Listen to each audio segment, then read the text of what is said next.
Señor, te damos gracias porque eres bueno con nosotros, que nos has hecho bien. Y Señor, estamos ya dispuestos a recibir la alimentación de tu palabra.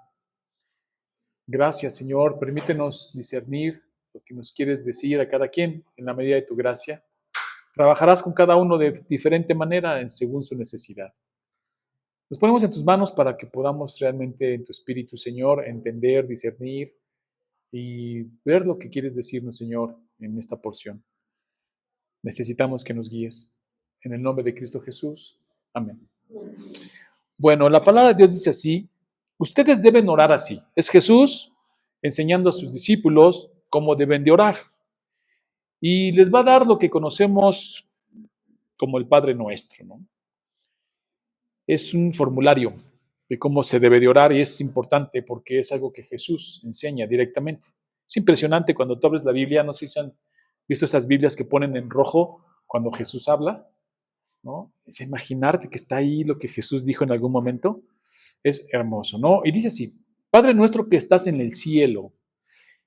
Tomé otra versión, por cierto, antes de continuar, se llama Nueva Versión Internacional, por la porción que hoy vamos a estudiar, ahorita explico por qué.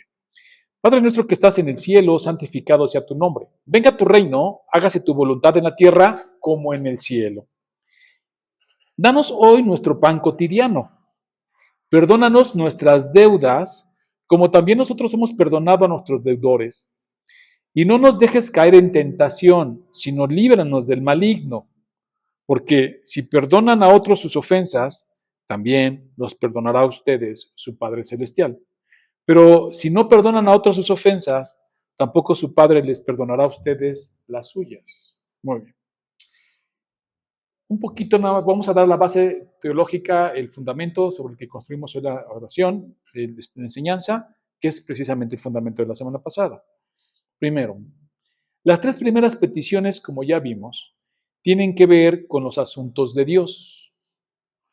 La primera es: santificado sea tu nombre. Ya estudiamos cómo es santificar el nombre de Dios. Que venga su reino, segunda petición. Y la tercera: hágase tu voluntad como en el cielo, así también en la tierra. También la semana pasada concluimos a qué se refiere, porque la voluntad de Dios es siempre, ¿no? Él es soberano sobre todas las cosas. No hay nada que suceda que Él no controle. Pero se refiere la petición a como en el cielo, ¿no? Que sea así como ahorita es el cielo, que sea así aquí. Luego vienen tres peticiones que están relacionadas con el hombre, con la criatura, con nosotros. La cuarta es: danos el pan cotidiano. La quinta: perdona nuestras deudas como también nosotros hemos perdonado a nuestros deudores. Y la sexta: no nos dejes caer en tentación, sino líbranos del maligno. Bueno, ¿cuál es el fundamento en el cual hemos construido la enseñanza? ¿Por qué nuestras oraciones son recibidas? ¿Por qué? Por Cristo, hermanos. Ese es el fundamento. Recuerden, Cristo ama al Padre. El Padre ama al Hijo. ¿Vamos bien? Y en Él, en el Hijo, hemos sido escogidos desde antes de la fundación del mundo. Ese es el fundamento. Si Cristo murió por mí, me ha santificado, todo lo que sabemos me ha justificado, en Él el Padre me ama a mí. Sin Cristo no hay nada, hermanos. No me amaría. ¿Por qué me amaría? Ama el Padre al Hijo y en Él nos ama a nosotros. Ese es el fundamento. Entonces, si ama al Hijo y en Él a nosotros, nos escucha. Escucha nuestra oración. Y como lo dijimos la semana pasada, aún mi oración sea débil e imperfecta, es recibida. Y vemos también cómo las tres personas de la Trinidad se involucran en la oración. Y el Espíritu Santo con gemidos indecibles sube la oración, Cristo la toma y intercede por nosotros ante el Padre. Hermoso. Y vimos la semana pasada también el fundamento que Jesús, de una forma revolucionaria, con osadía, nos dice que oremos y que oigamos esto: Padre nuestro. ¿Pueden imaginarlo? Si algo no comparte Jesús con nosotros, es esta relación íntima que Él tiene con el Padre, y dice, nuestro Padre. Sí, es nuestro Padre en Cristo. Y Jesús comparte esa relación, esa intimidad con nosotros. Y dice, nuestro Padre. Y de ahí establecimos el formulario que Cristo da a sus discípulos en la oración. Esto nos ayuda a entender que para Dios sus asuntos son importantes. Y somos privilegiados en que nos haga partícipe de ellos a través de esta relación íntima. Porque es un privilegio, hermanos, que te tome en cuenta para sus asuntos. Podrían no tomarte en cuenta. Podrías no ser su hijo, podrías no ser tu padre en un sentido de relación íntima con Cristo, ¿no? Pero sin embargo, tenemos el privilegio de participar de estos tres asuntos. Y como dijimos la semana pasada, es muy interesante porque Jesús viene diciéndole a sus discípulos, no oren como los judíos farisaicos, hipócritas, pero tampoco oren como los gentiles, idólatras que tienen muchos dioses, y hacen vanas repeticiones y hacen una serie de murmuraciones allí para ver si sus dioses, con minúscula, los escuchan. No. Ustedes no oren así. Ustedes tengan la certeza de que su Padre sabe lo que necesitan antes de que se lo pidan y que son escuchados. Por lo tanto, no oren de otra manera.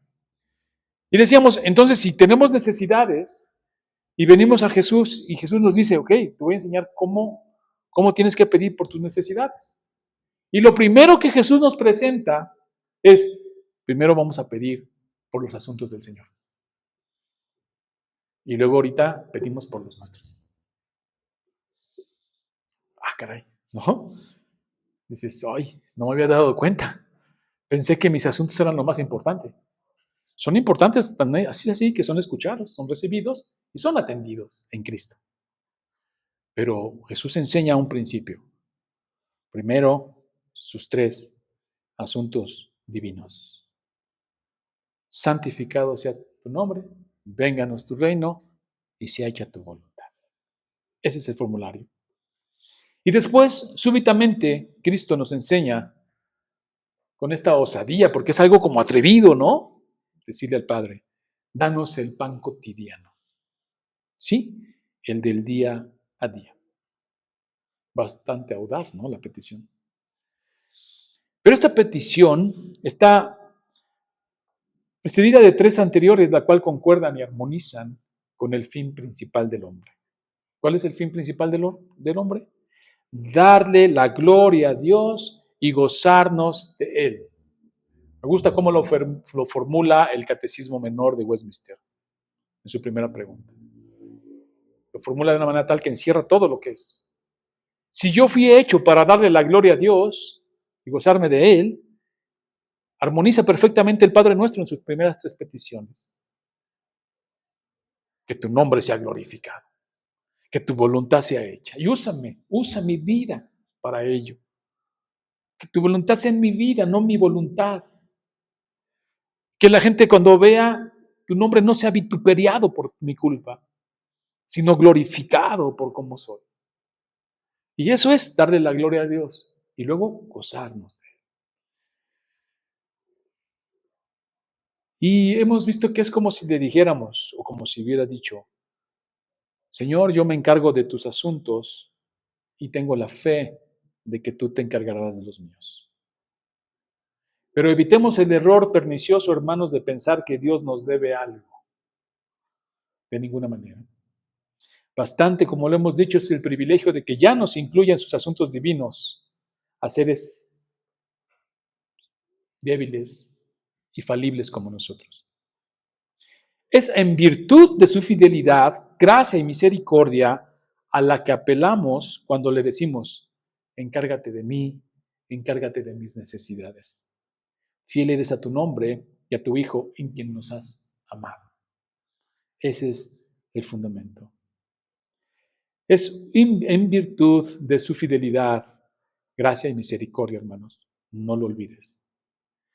Hicimos una analogía del esclavo para enfatizar un punto. Recuerden que las analogías pues, solo quieren enfatizar un punto, no todo, ¿verdad? Y el punto que queremos enfatizar aquí cuando decimos, ¿has escuchado este término de somos esclavos de Cristo? ¿Has escuchado este término que siendo esclavos de Cristo hay libertad en Él? Y donde está el Espíritu está la verdadera libertad. Parece paradójico, ¿no? Por un lado hablamos de libertad y por otro lado hablamos de esclavitud. Pero cuando hablamos de esclavitud, no te confundas con la esclavitud que has venido observando durante mucho tiempo, que has estudiado en la escuela o que hoy en día se puede pensar. No. Cuando hablamos de la esclavitud, hablamos en el contexto en el que Jesús vivía. Y había esclavos que podían tener su libertad, comprarla, según el edicto romano, pero preferían seguir siendo esclavos. ¿Saben por qué? En virtud del cuidado de su amo. ¿Sí? Había esclavos que tenían suficiente para comprar su libertad, pero no lo deseaban, querían seguir siendo esclavos. Sus hijos nacían allí y nacían como esclavos, pero ellos querían seguir, porque el amo les garantizaba comida, techo, protección. ¿Pueden verlo? Esa es la analogía que quiero usar, porque el esclavo lo único que tenía que hacer, lo que le tocaba hacer, lo que le implicaba hacer, era atender los asuntos de su amo. Y tenía la seguridad, la confianza de tener techo, comida, sustento. Ese es nuestro Señor, igual. Nosotros podemos atender sus asuntos, trabajar para su gloria, confiadamente en su fidelidad de que nos va a atender. Pero Jesús lleva más allá de la analogía del esclavo. Nos llama sus hijos, al decir nuestro Padre. Jesús mismo dice, su Padre que está en los cielos sabe lo que necesitan antes de que se lo pidan. De ahí está la relación más hermosa que podemos tener con Cristo y con el Padre. Nuestro Padre. Muchos nos afanamos con lo material, pero Jesús nos dice el pan cotidiano, hermano. Y al decir el pan está incluyendo todas nuestras necesidades. Simboliza eso. Danos el pan de cada día, esta necesidad diaria, esta provisión diaria. Está incluyendo todo lo que nosotros necesitamos, porque lo necesitamos es una realidad. Pero Jesús es muy claro cuando le dice, Él sabe lo que necesitas. ¿Tienes que pedírselo? Sí, es bueno, porque habla de una dependencia a Él, una confianza a Él, ejercitas tu fe, pero ten la seguridad de que eres escuchado, que conoce tu situación y que va a obrar en medio de ello. Eso es hermoso, hermanos. Cuando nosotros, ¿cuántas veces no oramos por necesidades cotidianas, por el día a día? Y a veces nuestra fe pues sufre una batalla, una lucha, ¿no? Porque aunque oramos y le pedimos y sabemos que Él puede y quiere bendecirnos, y sabemos que Él es fiel a su nombre, Él ama su nombre. Y en ese sentido ama a su Hijo, y en Él a nosotros. Con todo eso en la mente, aún así a veces dudamos. Ayúdanos en nuestra debilidad, le decimos, ¿no? Como cuando le dijo el Padre a Jesús que sus discípulos no pudieron quitarle el espíritu inmundo a su Hijo. Va con Jesús y le dice, vengo a ver si tú puedes. Y Jesús le dice, ¿cómo que sí puedo? ¿Crees? Porque al que cree todo es posible. Y entonces dice el Padre, sí, sí creo. Y ahí me veo yo muchas veces. Sí, sí creo. Pero luego como que empieza la batalla en su mente y en su corazón y dice, bueno, pero ayúdame en mi debilidad, como diciendo, sí, pero no. Y a veces somos iguales. No, hermano, no te preocupes, Dios proveerá. Sí, sí, yo sé que Dios proveerá, sí, hermano, sí. Y estás ahí pensando. O sea, sí, pero no. ¿Y qué le decimos? Ayúdame en mi debilidad, porque somos débiles. Sé que puedes, sé que quieres, pero a veces mi debilidad no me permite descansar en tu fidelidad, en tu promesa. Como dice el salmista, en paz me acostaré y así mismo dormiré, porque solo tú, Jehová, me haces vivir confiado. Y a veces no podemos dormir porque no estamos descansando en la promesa, en la fidelidad de Dios. Y Jesús les enseña a sus discípulos, no te preocupes. ¿Hemos visto los asuntos del Señor? Sí. ¿Hemos trabajado sus asuntos? Descansa. Él se encarga de los nuestros. Es fiel, es amoroso, es cercano. Así que te invito, hermano, a que puedas tomar esta oración y hacerla tuya. Estoy seguro que tú creciste como yo desde chiquito con el Padre Nuestro, pero hay que acercarnos a Él sabiendo lo que decimos y entendiendo lo que se nos promete en Él, en ella. Y es Jesús mismo el que te está diciendo, Él se encargará de los nuestros. Danos el pan. Y es hermoso cuando le dice Jesús, el pan cotidiano. Es este que se necesita día a día, en una necesidad imperante del Señor en cada momento de nuestra vida, desde que nos levantamos hasta que nos acostamos. Confía en eso. No más, dice la Escritura, no me des mucho porque puedo olvidarme de ti. Pero tampoco poco porque puedo renegar. Dame el día a día. Dame lo necesario. Y es una realidad, porque muchas veces cuando nos dan mucho, el que poco tiene y llega a tener, loco se quiere volver, ¿no? Pero también cuando hay poco que dice, no permitas que yo llegue al grado de poder inclusive renegar. Dame el día a día, es lo que necesito. Y Dios es fiel. Y nos invita a Cristo en esta relación íntima a entrar al trono de su gracia confiadamente y orarle al Padre en esta comunión cercana. Padre nuestro. Luego viene la quinta petición. Perdónanos nuestras deudas, como también nosotros hemos perdonado a nuestros deudores. Esto es muy interesante. No solo hay una necesidad de cuestiones físicas y materiales, más aún de las que tienen relación con el alma, hermano. Una necesidad imperante de ser perdonados por nuestro Padre. Perdónanos. Es necesario que el que se acerca en virtud de Cristo al Padre se reconozca pecador, se reconozca deudor, frágil y falible. Eso es imperante. Eso es lo que Jesús está enseñando. Perdóname. Soy deudor. Perdóname mis deudas que tengo contigo. Yo no puedo presentarme delante del Señor si no me reconozco como tal. Como un deudor de su gracia, un deudor de su misericordia, un deudor de la virtud inclusive de poder formar parte de su reino. Perdóname. Eso es lo que Jesús nos enseña primeramente. ¿Vas a ir al Padre? Ok. Que se cubra esa necesidad práctica, pero también la necesidad espiritual. ¿Cuál? Reconocer que eres deudor. Somos deudores. Perdóname mis deudas, dice. Él es santo, santo, santo y nosotros los santificados. Él es el justo y nosotros los justificados. Nunca pensemos que hemos dejado de necesitar su benevolencia, hermanos. Es como olvidar las marcas de los clavos en sus manos y en sus pies. Así de sencillo. ¿Saben qué es lo interesante? Que Jesús cuando resucita y es glorificado su cuerpo, conserva las marcas de los clavos y los pies. Eso es algo impresionante. ¿Te has preguntado por qué? Porque la palabra de Dios nos enseña que cuando, así como Cristo resucitó, también nuestros cuerpos resucitarán, serán glorificados, sin relación al pecado, sin relación a tal. Pero Jesús mantiene sus marcas. Excepcionalmente las mantiene, porque podría ser sin ninguna herida, ¿no? Pero las mantiene precisamente para que nosotros tengamos claro, siempre, eternamente, que es en virtud de Cristo que estamos en gloria con el Señor. Y es precisamente cuando llegamos al Padre Nuestro que llegamos con esto, perdónanos.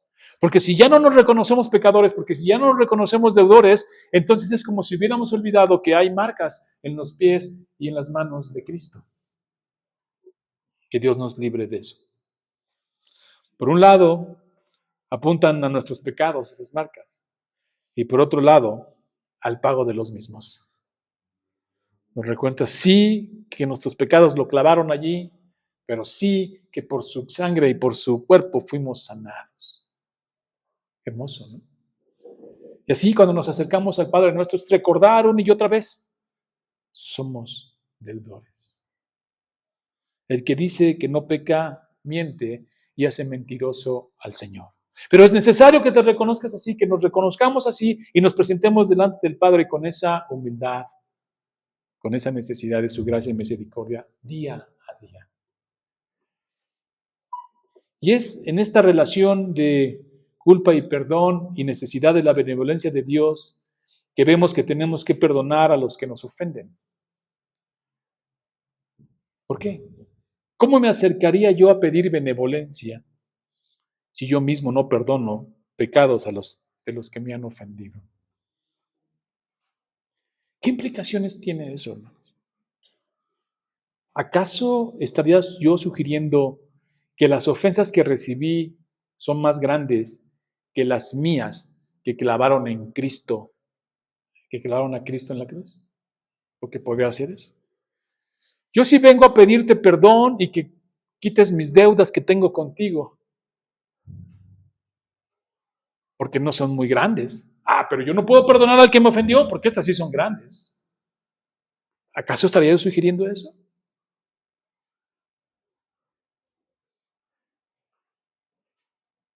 Es en el sentido opuesto que Jesús nos enseña a orar.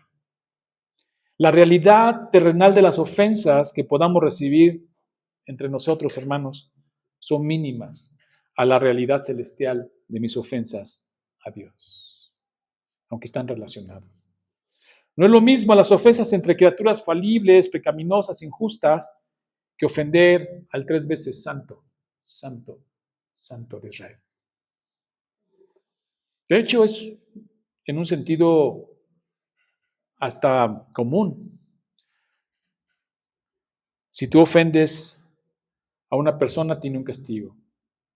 Pero si ofendes al presidente, tiene otra repercusión. ¿Estamos de acuerdo? Ahora si ofendemos al creador de todas las cosas. Entonces, lo que nos enseña, las implicaciones que tenemos que ver, es que primero debemos entender que Dios no es como nosotros. En la limitación de nuestra mente podemos pensar, como dice el salmista, en un reclamo de Jehová a su pueblo. Has hecho todo esto y he guardado silencio. ¿Acaso piensas que soy como tú? Pero ahora voy a reprenderte cara a cara, voy a denunciarte. ¿Qué quiere decir esto? Que si yo me presento delante del Padre, primero tengo que entender que mi ofensa es infinitamente mayor que los que me han ofendido a mí. Y que no puedo llegar delante del Padre como si Él fuera como yo. Porque tú puedes venir ante mí, y yo puedo ir ante ti y decirte, no, ya lo perdoné.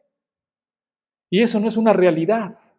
Eso puede ser una manipulación, puede ser un engaño, una farsa, porque no he perdonado realmente. Y lo podemos hacer tú y yo. Y podemos andar por ahí, por la vida, diciendo que nos hemos perdonado y no nos hemos perdonado, porque en la primera circunstancia que se da la oportunidad, desenterramos el pecado y nos lo presentamos de frente y nos acusamos. No pienses que Dios es como nosotros. No te confundas. Y aquí les dice a través del Salmo, hiciste todo esto y he guardado silencio, pero no he guardado silencio porque creas que soy como tú, que estoy fingiendo y que nos la pasamos en la vida fingiendo, diciendo que perdonamos y realmente haya traído amargura en nuestro corazón. No, no somos iguales. Si yo me voy a presentar delante del Padre diciéndole, te he ofendido, y reconozco tanto mi ofensa, y reconozco tanto la gravedad de lo que he hecho, que estos que me han ofendido a mí no son cosa menor, tanto que ya los perdoné. No se compara lo que ellos han hecho conmigo con lo que yo he hecho contigo, así que ya los perdoné. ¿Pueden ver lo que está enseñando Jesús? Así como yo los perdoné.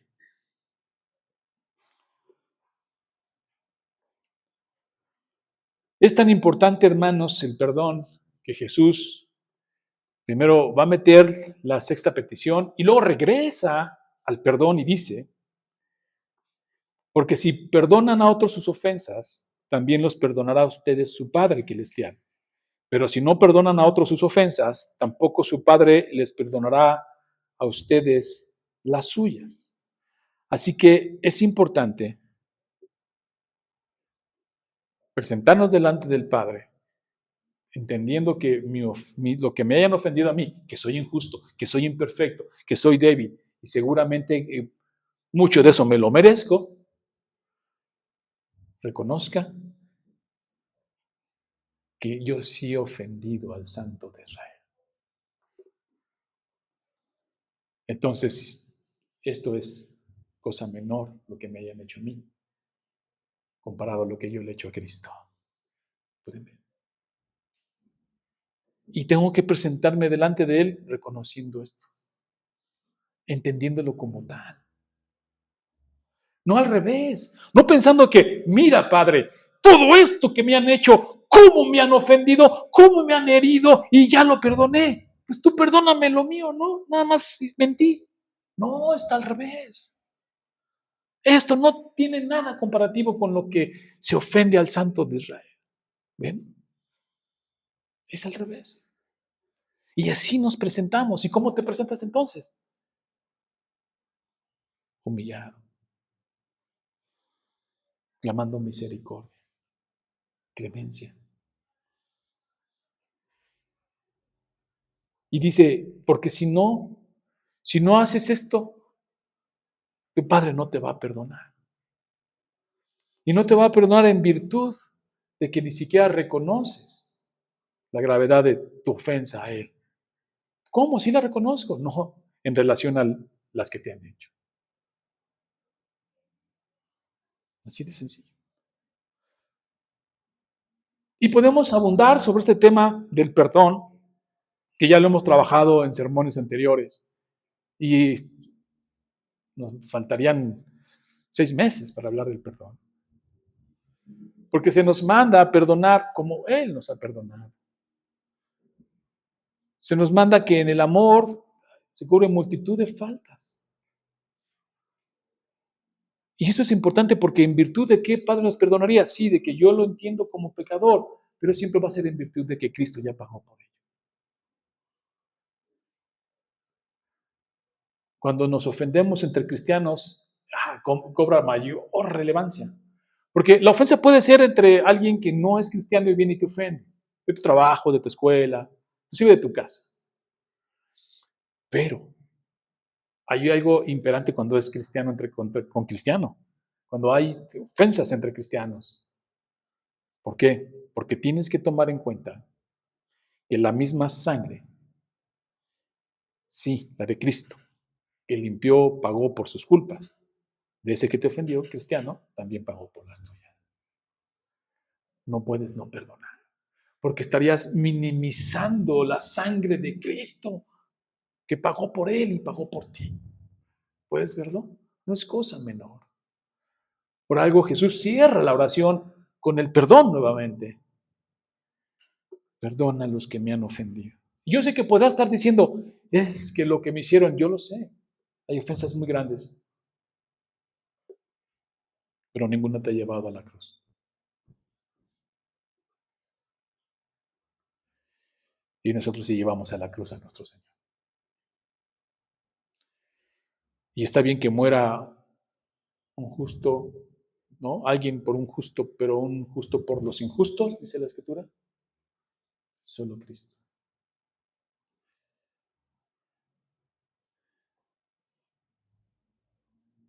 Sexta petición, hermanos. Y no nos dejes caer en tentación, sino líbranos del maligno. Aquí, hermanos, es muy importante que armonicemos la Escritura. No nos dejes caer en tentación. No está diciendo que no entremos en tentación o que no vengan tentaciones o que no vengan pruebas, no. Porque la Biblia dice en Santiago 1:12, dichoso el que resiste la tentación, porque al salir aprobado recibirá la corona de la vida que Dios ha prometido a quienes lo aman. Hay una bendición en ello, ¿viste? Si viene una prueba, viene una tentación y resistes a ella, ¿qué hay? Galardón. Corona de vida.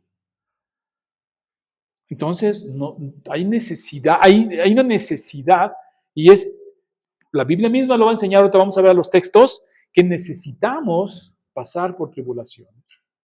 Dice, es necesario que a través de muchas tribulaciones, ¿qué? Entremos al reino, van a venir. No podía estar diciendo Jesús, no me pongas a prueba, no permitas que vengan las pruebas a mi vida, no permitas que vengan las tentaciones. Lo que está diciendo es, no me dejes caer, no me dejes ceder, no me dejes rendirme en medio de esa prueba que tú has permitido en mi vida. Susténtame, llévame de tu mano. Dice 1 Corintios 10:13. Ustedes no han sufrido ninguna tentación que no sea común al género humano, pero Dios es fiel y no permitirá que ustedes sean tentados más allá de lo que puedan aguantar. Más bien, cuando llegue la tentación, Él les dará también una salida a fin de que puedan resistir. Esto habla de que Dios permite la prueba, no es producto de la tentación de Santiago. No pienses que Él tienta a alguien, no, Él es santo, pero la permite en nuestra vida porque la usa para su gloria, la usa para nuestro bien. Dice que todo lo que pasa al cristiano es para bien, porque nos santifica, porque nos moldea a su imagen, porque trabaja con nuestro carácter, es para su gloria. Las permite, pero como dice aquí el texto, y Él es fiel y no va a dejar que tengas una prueba que no puedas resistir. No has recibido una tentación que no sea humana, ¿no? Una tentación que no se puedan soportar. Son humanas, dice, pero es fiel. Ahora, ¿cómo es que Él sabe hasta dónde puedes aguantar? Eso es hermoso. Él conoce tu fe. Cuando a veces decimos, es que Dios está probando mi fe, no la está probando en el sentido de ver cuánta fe tienes. Él sabe cuánta, Él es el autor y consumador de la fe. Él es la fuente de la fe. Él conoce cuánta fe tienes. Lo que está haciendo es moldearla, trabajarla, ejercitarla, santificándote a través de la prueba misma. Y dice el texto que Él permite esa tentación, pero que también no más allá de lo que podamos aguantar. Y yo sé que hay situaciones muy difíciles y pruebas muy fuertes que parece ser que ya no podemos más. ¿Nos ha pasado? Que decimos, Señor, ayúdame. Ya no aguanto más. Ya no resisto más. Y más se viene cuando es una enfermedad. Pero el Señor tiene un propósito allí. Dice, Él sabe hasta dónde. Porque si no, se le pasaría la mano, ¿no? Pero la promesa es que no. Más bien en medio de ella viene la oración que Jesús nos enseña. No me dejes caer, no me dejes rendirme, no me dejes ceder, que tu nombre sea glorificado en medio de esa prueba que me estás permitiendo pasar. Fortaléceme tu espíritu. Y dice Hebreos 4:15, porque no tenemos un sumo sacerdote incapaz de compadecerse de nuestras debilidades, sino uno que ha sido tentado en todo de la misma manera que nosotros, aunque sin pecado. Sin pecado. Recordemos, hermanos, que Jesús mismo fue llevado al desierto, ¿para qué? Por el Espíritu, ¿para qué? Para ser tentado. Entonces, no está diciendo que no nos deje entrar en tentaciones. Hay cosas que podemos, de alguna manera, sostener, vivir, pasar, y al final nos van haciendo más como Cristo. Cristo mismo fue tentado. Pero es fiel y misericordioso porque conoce esas tentaciones. Es un Dios cercano a nosotros. Y tiene amor a nosotros. Pero se van a venir, hermano. Por eso nosotros no creemos en las doctrinas que enseñan que no vamos a sufrir o que se va a escapar uno de la tribulación. No, se va a venir y la Biblia nos enseña a estar preparados para el sufrimiento. Una y otra vez lo repite. Una y otra vez. Se van a venir, hermanos. Pero tenemos la fe y la confianza, como nos enseña nuestro Señor Jesucristo. No nos dejes caer en tentación. ¿Puedes ver? Luego dice algo sorprendente. Líbranos del maligno. En algunas Biblias dice líbranos del mal, pero la palabra en griego tiene la connotación de las dos. Si la usas de las dos maneras, está bien usada. De hecho, Jesús tenía en su mente usarla de las dos maneras. Líbranos, no me dejes caer en tentación y líbranos de este maligno, refiriéndose a Satanás, que anda como león rugiente viendo a quién devorar. Y sabes, no es mi intención predicar de Satanás, no sé mucho de eso, no es mi interés saber de ello. Sé lo que la Biblia enseña de él. Y algo enseña, que no podemos ignorar sus maquinaciones. Y también algo enseña, que es un ser poderoso. Ante nosotros, o nosotros ante él, no tenemos nada que hacer. Tiene poder, pero es un ser vencido en la cruz por Cristo.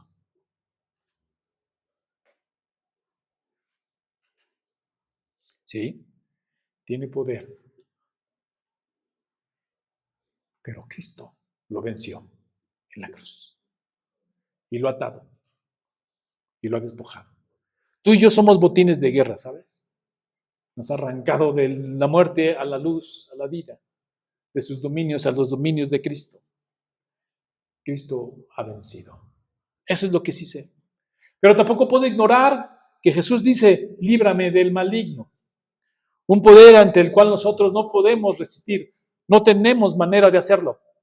Necesitamos de Cristo, necesitamos de esta oración del Padre nuestro. Tú, Señor, que tienes el poder. Tú, Señor, que el reino y la gloria son tuyos. Tú, Señor, que lo creaste a Él mismo. Líbrame de Él. Cuando se peleaban por los huesos de Moisés, ¿qué dice la Escritura? El arcángel no pudo pronunciar palabra contra Satanás. ¿Y qué dijo? Que el Señor te reprenda.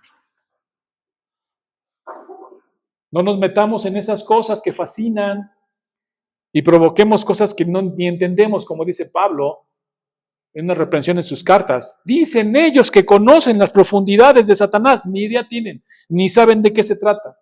Ni nosotros, ni nos interesa, porque ante el Señor es nada, es nadie. Es una parodia. Pero nosotros no tenemos autoridad. Es en Cristo. Es Él el que ha vencido. Es Él el que reina. Y dice aquí, líbranos del maligno. Y el Señor nos da una oración hermosa en Efesios 6. Nos da la forma de hacerlo, nos da la forma de pelear esas batallas. Para uno, Señor, en tu mano no me dejes vencer, no me dejes caer en esa tentación, rendirme ante toda esa prueba.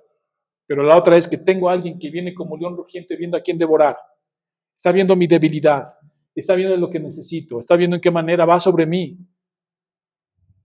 Y la analogía del león es interesante, porque si tú ves la analogía del león, cuando ves estos programas de la selva, y están las manadas allí, el león simplemente anda viendo quién se dispersa de esa manada, quién sale de esa manada. Y su estrategia es irse y dispersar la manada, y el que queda por allá solo, por él va. Por eso es importante la unidad. Y por eso es importante el nosotros, nuestro Padre, y te incluye y me incluye a mí. Eso es hermoso.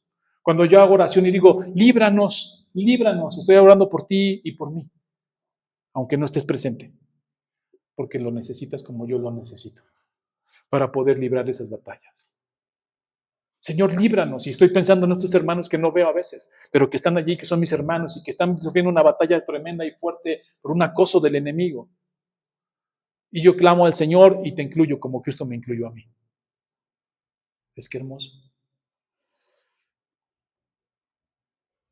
Pero también nos da una herramienta poderosísima en Efesios 6, del 11 al 13, y todos la conocemos. Dice así, póngase toda la armadura de Dios para que puedan hacer frente a las artimañas del diablo. Sí, es un ser inteligente, ¿eh? Es más, lo hemos dicho, su teología es mejor que nuestra teología.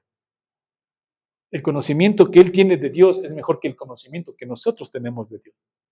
Porque él ha estado desde el principio, ha visto de frente sus maravillas, estuvo cuando se abrió ese mar, estuvo cuando cayó ese maná, estuvo y presente y lo sabe. y tiemblan cuando escuchan el nombre de Dios, porque conocen su poder.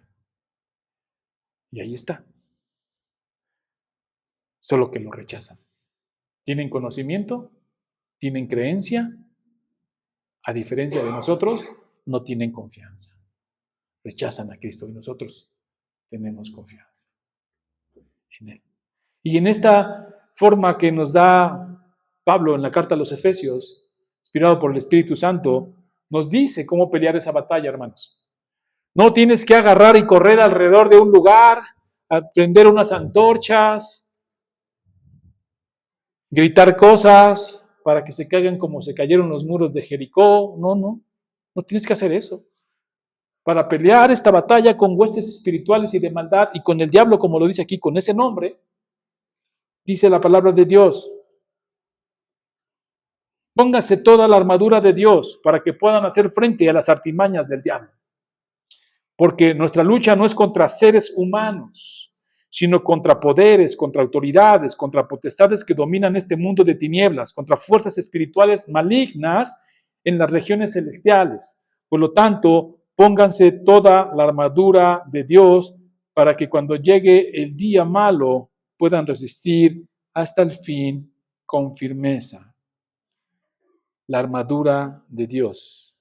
Yo te pregunto, hermano, ¿qué haces tú cuando viene el día malo o cuando se ponen las cosas difíciles? Porque mira, hay algo bien interesante que veíamos en unos estudios, precisamente fue en el del martes, una exposición que hubo, que hablaban como Abraham, ¿no? Sara, y luego Isaac, su esposa, y los dos sufrieron la misma tentación de no decir que era su esposa, sino su hermana.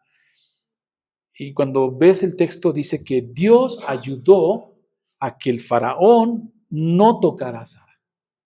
O sea, Dios opera aún en las cosas que tú piensas que tú haces. Dios está obrando allí, aún en los inconversos, para que su poder sea una realidad.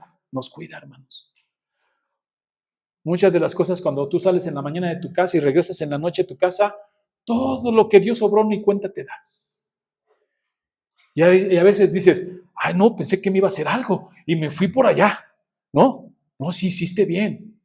Y lo que a veces no vemos es que Dios restringió esa maldad y no te pasó nada.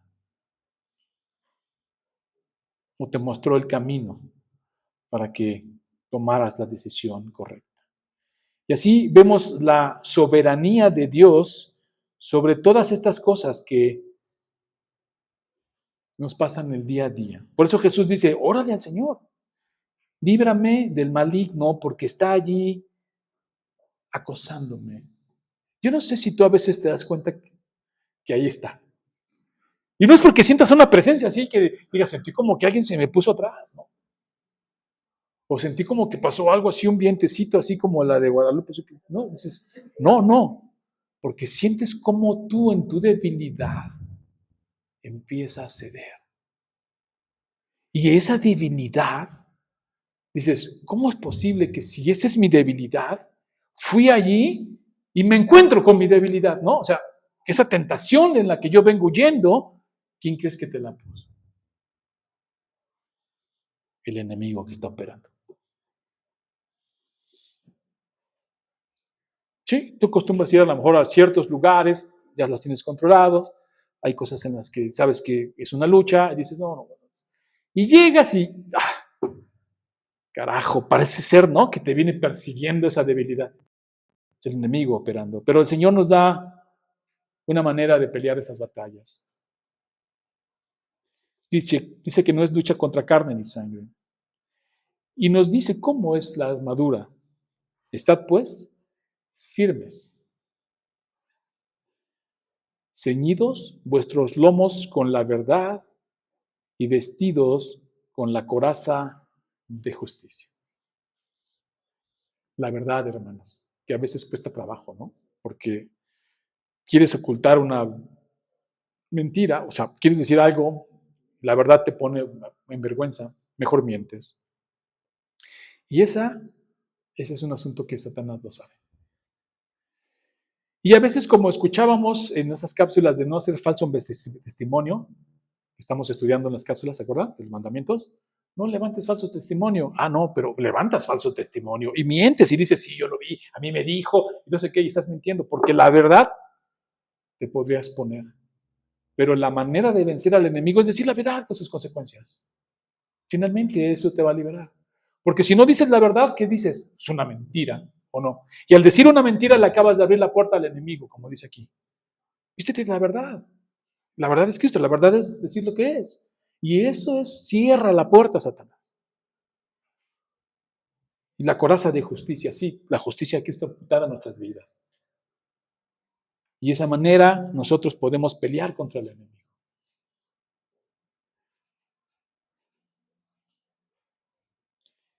Calzaos los pies con el apresto del Evangelio de la paz. Andar en los pasos que Jesús anduvo. El Evangelio es Cristo.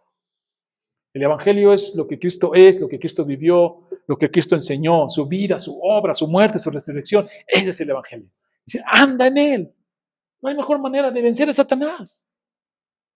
Yo amo cuando veo a mis jóvenes aquí, mis hermanos jóvenes en las cosas del Señor, digo, andan en el Evangelio, lejos de andar allá en fiestas, en antros, en cosas que de verdad se los devoran, se los tragan. Eso es pelear la batalla. Así están venciendo al enemigo, están luchando contra él. Qué hermoso, ¿no?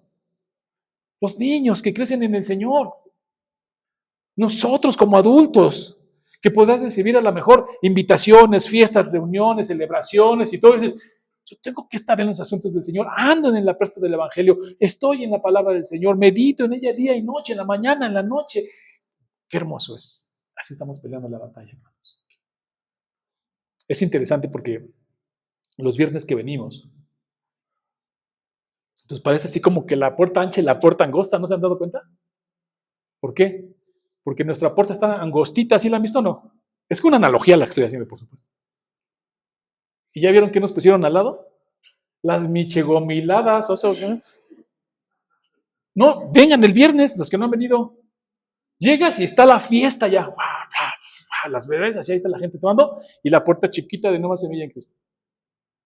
Allá lleno y aquí semivacío. Qué interesante.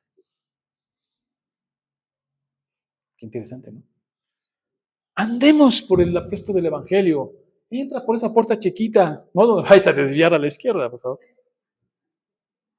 Porque se pone bien interesante. O sea, me lo dijeron. Es que qué curioso, pastor. Cuando fuimos a un viaje allá, unos hermanos a otro país, Canadá, nos impresionó y sabemos que es una crisis espiritual que hay allá, que ya las iglesias preciosas, así con su arquitectura preciosa, ya están usando como antros. Ya son antros. Entonces tú llegas ahí, ves de un lado ves la entrada de la iglesia y al lado donde se ve que era la librería de la iglesia o algo de la iglesia, ya es un antro. Y no nomás son antros, ya son cosas más pecaminosas, no sé cómo decirlo, más perversas. Y lo ves y hasta le tomé una foto y dices, increíble, ¿no? Sí, la perversión. Y entonces me decían, mire, ya aparece allá la puerta de la entrada ancha, ¿no? Y aquí la entrada angosta. Allá lleno los viernes y aquí vacío. Pero el Señor nos dice cómo. Calzaos los pies con el apresto del Evangelio de la paz, sobre todo tomar el escudo de la fe. Sí, hermano, es un escudo. ¿Y para qué el escudo de la fe? Con que podáis apagar los dardos de fuego del maligno. Esto es hermoso, cuando la analogía que hace de esta batalla es hermosa, porque conocemos el escudo, ¿no? Lo pones así, cubre toda la parte de frontal, incluso en parte de la cabeza, ¿no? Hablando de la parte romana. Y vienen los dardos, dice, ataques. Son ataques del enemigo. Y los ataques del enemigo, te lo vuelvo a repetir, no tienes que hacer conjuros, no tienes que hacer bailes, no tienes que hacer danza, tienes que fortalecer tu fe. La fe es la que va a rechazar eso. Porque la salvación sabemos que no se pierde. La batalla se da en el gozo de tu salvación, eso sí. Entonces el enemigo va a aventar dardos que tienen que ver con intenciones, que tienen que ver con ideas, que tienen que ver con pensamientos, que tienen que ver con muchas cosas que hagan que tú te sientas mal. Pero la fe es lo que va a detener eso. ¿Y cómo podría ser un ejemplo? ¿Cómo podría ser un dardo encendido del maligno que va hacia ti, pero tú con tu fe la rechazas? Dios no te ama. Dios no te escucha. No eres salvo. Estoy pensando si soy salvo. Y ahí empiezas a divagar y a pensar. No, tu fe es firme. Tu fe debe estar firme y decir, no, yo amo. El Señor murió por mis pecados. Y cuando vengan esos dardos, sean ideas, propuestas, invitaciones, de todo tipo que vengan esos dardos, tu fe los resiste y diga, no, a Él sea la gloria. Yo confío en mi Señor. Yo descanso en mi Señor. Y podemos estar horas hablando de esos dardos, porque vienen de muchas maneras. No, si es inteligente, ¿eh? A veces vienen hasta en tu economía, ¿no? Porque tú estás pues, bien ordenado, administrado, todo organizado, y de repente pasa algo y ¿qué crees? Hay un bache en tu economía, ¿no? ¿O no? No te la esperabas, y entonces hizo un bachecito y empiezas. ¿Y qué voy a hacer? ¿Y qué vamos a hacer? ¿Y qué vamos a comer? ¿Y qué va a pasar? Y ahí empiezas ya a luchar. Tu fe es la que va a detener ese dardo. Dios proveerá. Dios es fiel. ¿Cómo fue bombardeado con dardos Jesús? ¿Tienes hambre? ¿Tienes poder? Úsalo para tu beneficio. Haz las piedras pan. ¿Qué dijo Jesús? No, porque no solo de pan vive el hombre. ¿Vieron? Su fe en el Padre. Le tenemos esos dardos, hermanos. Tomad el yelmo de la salvación y la espada del Espíritu, que es la palabra de Dios. El yelmo es el casco romano que cubría toda la cabeza. Nada más dejaba así para ver tantito. ¿Cuál es el mensaje, la analogía de este casco? Te cubre la mente, te cubre el oído, te cubre la vista, te cubre la boca inclusive. Ponte el yelmo de la salvación. Si en algo pensad en lo bueno. En esto pensad, dice la Escritura. ¿No? Lleva todo pensamiento cautivo a Cristo. Haz uso, le dice Pablo a Timoteo, haz uso de tu salvación. O sea, somos salvos. Cuidado con lo que oímos, cuidado con lo que vemos, cuidado con lo que pensamos, cuidado con lo que hablamos. Que sea la salvación en el Señor, que sea expresada en nuestra vida. ¿Por qué? Porque ahí estamos resistiendo al enemigo, hermanos. Ahí estamos venciendo. Y la única parte ofensiva es la espada. ¿La espada qué? De la palabra de Dios. Que es con lo que Cristo usó para vencer al enemigo en la tentación en el desierto. La palabra de Dios. Cuando tienes una prueba muy fuerte, es la palabra de Dios con la que vas a vencer. Cuando vengan esas ideas o esos pensamientos que no sirven para nada y que pueden atacar el gozo de tu salvación, toma la palabra del Señor, úsala, hazla tuya, hereda las promesas, son para nosotros. Y pelea esa batalla, resiste con esa batalla. Cuando alguien te diga algo que te pueda ofender, contéstale con la palabra de Dios. Contéstale de la forma bíblica, como Jesús lo hizo y como Jesús lo hace. Me encanta cuando Jesús les dice, si algo dije mal, dime qué fue, y si no, ¿por qué me pegas, no? Siempre se defendía con la palabra. Nosotros igual.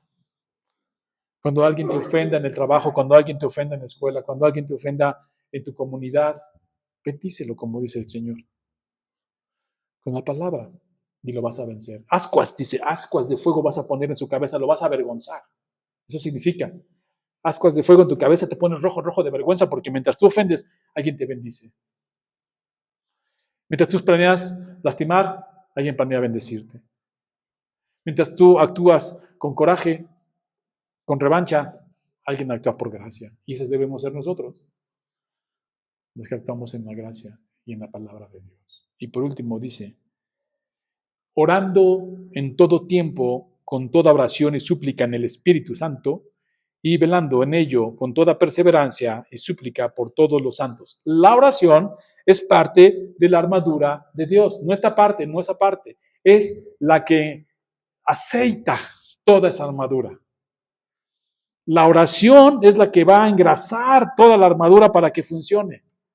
Es la que echa a andar la armadura, la oración, hermanos, que es la que Jesús nos está enseñando a orar. Líbrame del maligno. Aquí está cómo el Señor nos ha dado esa herramienta de luchar contra el maligno. Y al final dice, orando en todo tiempo. Eso es lo que va a engrasar tu armadura. ¿Por qué? Porque podrás tener conocimiento de la palabra de Dios, pero si no lo llevas con oración, ¿sabes qué va a pasar? Te vas a envanecer. Porque el conocimiento envanece, el amor edifica. Pero cuando tú empieces a estudiar la palabra de Dios para defenderte del maligno, que sea tu espada, pero no haces oración, te vas a envanecer. Necesitas orar en todo tiempo, acompañando el estudio, acompañando el ayuno, acompañando todo el crecimiento. Es la oración fundamental para la vida de un cristiano. Y es lo que Jesús nos está enseñando. Así que, hermano, yo te invito a que esta batalla de la fe, esta pelea, esta carrera contra las huestes y potestades de maldad, la podamos llevar como la palabra de Dios dice. Y confiemos en que fiel es el que promete, de que nos sostendrá en la prueba.